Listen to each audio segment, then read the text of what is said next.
How's it going, guys? This is your boy Moto MMA, aka Jason Boss, bringing another video. I do apologize that it's actually been quite some time since I've recorded. Life is just a few curveballs. I've had some things going on, but no excuses. I've got to get steadily on my grind. If you could, please continue just to comment, like, subscribe. I just greatly appreciate it, guys. It's been wonderful on this journey. So I'm going to bring you something today. We're going to do a gun review.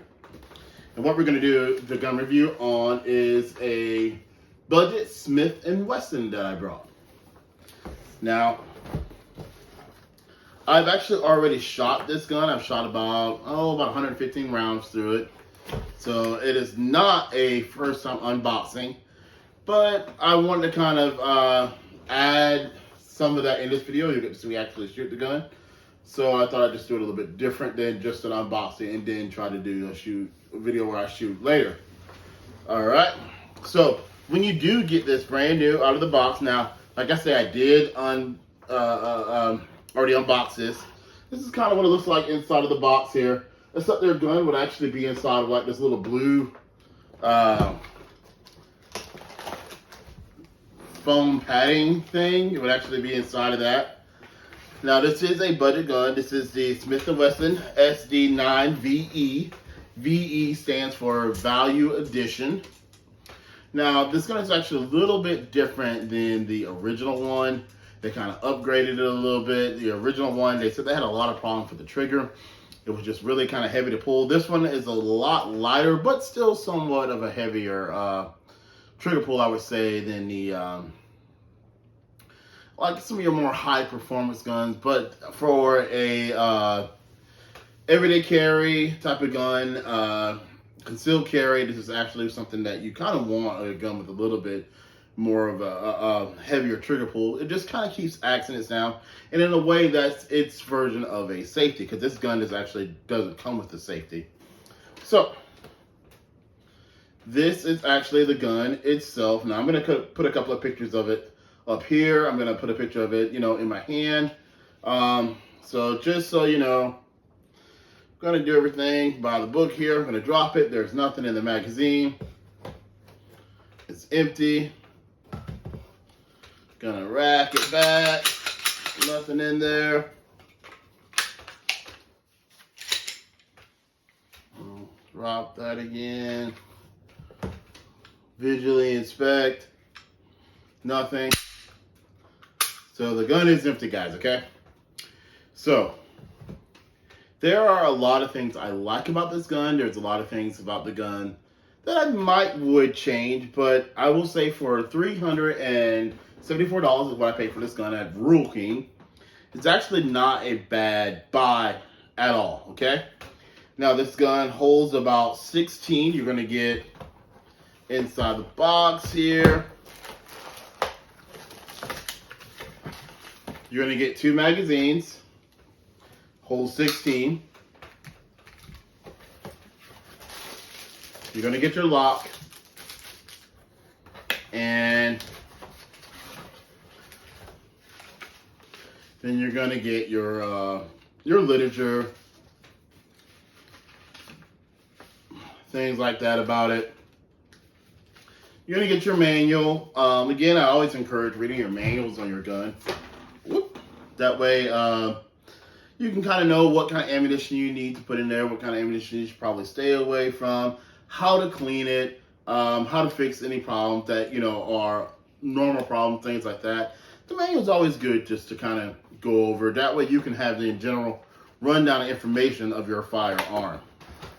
Now, like I say, this is a budget-friendly gun, so it's only $374. But if you're a baller on a budget, like I am sometimes, I will definitely say, don't shy away from this gun. Don't feel like you got yourself a cheap gun.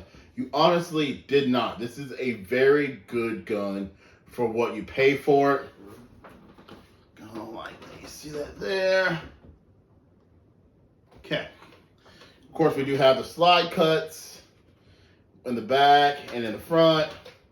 The sights, I'm gonna let you see, they're just basically your standard iron sights. Now they do have the white dots here, but I do like the shape and the size of it. It's actually kind of higher up, so you can really kind of see down that side. Really good, very well defined. I do like that a lot.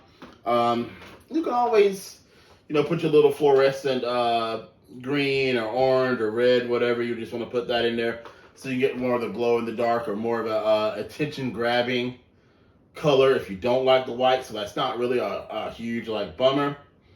Now this is not an ambidextrous firearm. What do I mean by that?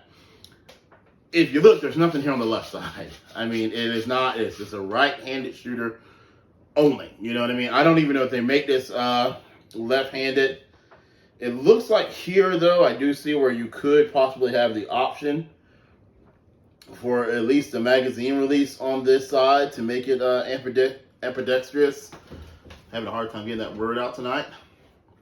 But everything you can see is right here on the right-hand side of the gun. So what I do like is that magazine release is actually pretty flush with it. Nowhere near where your thumb would actually go here. So I don't feel like I'm going to bump it. I don't feel like I'm going to accidentally drop it. Nothing like that. I mean, my thumb is definitely not in the way. What I don't like, though, guys, because you're going to see that in the shooting video. Okay, where the slide release is. All right. When you got both thumbs for it, which is the appropriate way to shoot. Again, guys, one more time. That way you won't think I'm pointing a loaded gun at the camera. Nothing in my magazine. Totally clear, visually inspected. It's empty. Okay. I'm going to leave the magazine out. Now, the slide release is right here, okay? Now, for my hand size, when I got both thumbs forward, you can see right there, my thumb, if I'm not careful, will kind of rest against that slide release. And when it's resting against that slide release, what happens is, as I'm shooting, I'll, at the range or whatever, bang, bang, bang, go through all my rounds. And because I'm holding down that slide release ever so slightly, when I get to that last one, my gun is closed. Normally when you shoot and you get to your last round, that's how it looks. You know what I mean? So then you can see that you're out of ammunition or whatever have you, and you change it or put new ammunition back in there, and you're good to go now. All right, but because I had my finger on the slide release, this is what that does, guys. Let me show you again. See right here. See how that locks it there? Okay, so if I have my finger on that, as I'm shooting, my thumb is forward, I'm going bang, bang, bang, bang, bang, and the last one, it's already unlocked, so it's just going to go right back into place again, you know what I mean? So then I get to that last one I shoot, and I thought, man, is this a defect on the gun or something like that? And it didn't do it that often, just like every now and a blue moon. But I realized what I was doing. I actually YouTubed it because I was just kind of wondering, was this a common problem with the gun? And then I saw another YouTuber who said he had the exact same problem and explained to me why. And then I looked at how I was holding it again. You have your thumb forward. My hands are not in the trigger. You know what I mean? I'm not getting the best of grip just because I'm, don't want to get demonetized or in trouble. So, yeah, be careful when you get there. Kind of take your thumb if you could. Keep it forward, but keep that thumb slightly to the side so that way you don't have to worry about, accidentally resting that thumb against that slide release, okay? So that was like the only thing. Other than that, I mean, this gun is actually pretty good to go. It shoots really well. I have shot both hollow points to it. I have shot defensive rounds. I have shot full metal jackets, cheaper ammunition, and then some Sig Sauer ammunition, so some more expensive stuff. And I had no problems with this gun. Out of 116 shots, it shot 116 times. It did not jam. I had no stovepipes. I had no issues with it at all. In all actuality, it wasn't even a bad shooting gun. Now, it did take me a little bit used to, like I say, to get used to the trigger, because it is more of a heavier trigger pull. So if you're someone who is used to like premium guns, you know what I mean? You may not like it as much, or it might feel different at first because the trigger pull is heavier. But like I said, that's this gun's kind of like its safety, you know what I'm saying? So I'm gonna rack it here. Gonna drop this out.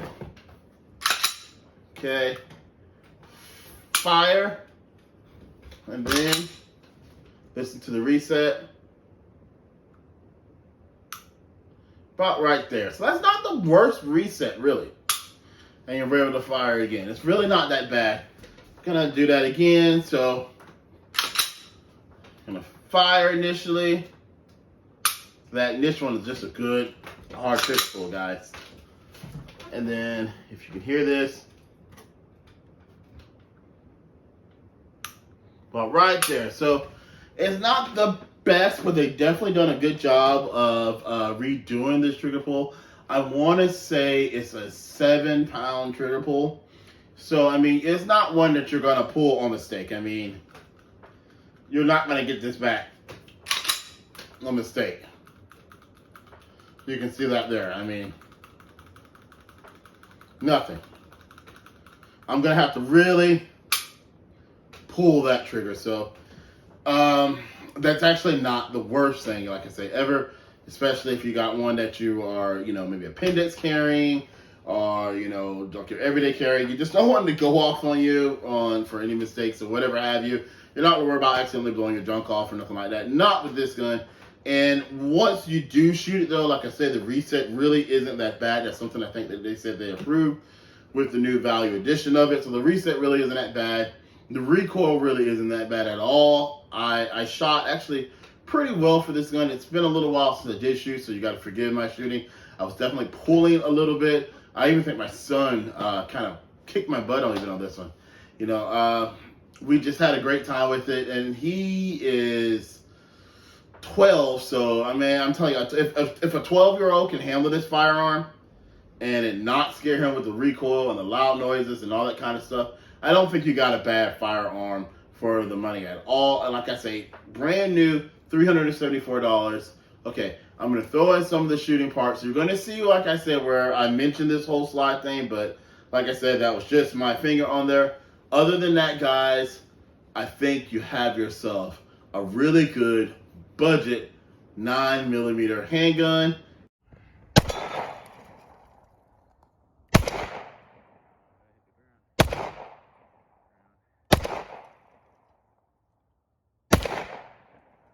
Okay, guys, we're gonna send some downrange with the Smith&Wesson SD9 VE. So let's check it out, see how well it shoots.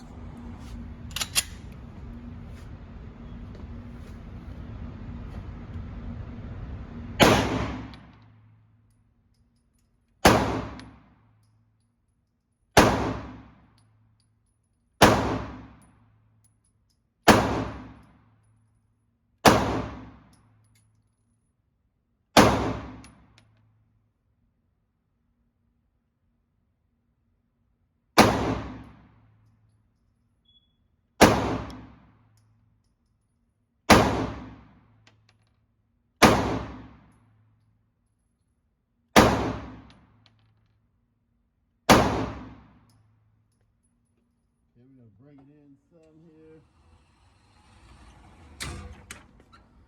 Definitely shooting a little off. I'm shooting kind of looks like to the left, but I'm definitely getting them on paper.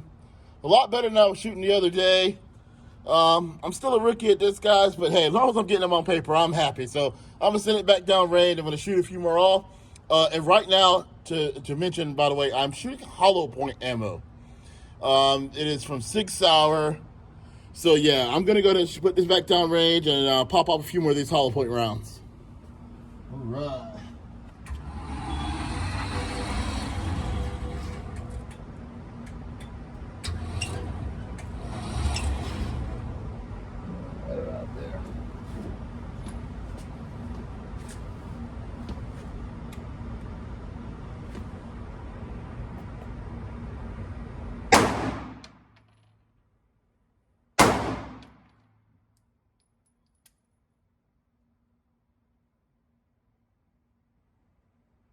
Okay. So that was a little weird. I'm actually out of ammo, but that slide didn't come open. I'm thinking it's because I had my thumb kind of rested up here. So I don't know. That happened a little bit before. It's easy to kind of jam that slide a little bit. I mean, I don't know. That's different. Okay, we're gonna shoot another set. These are just straight full metal jackets.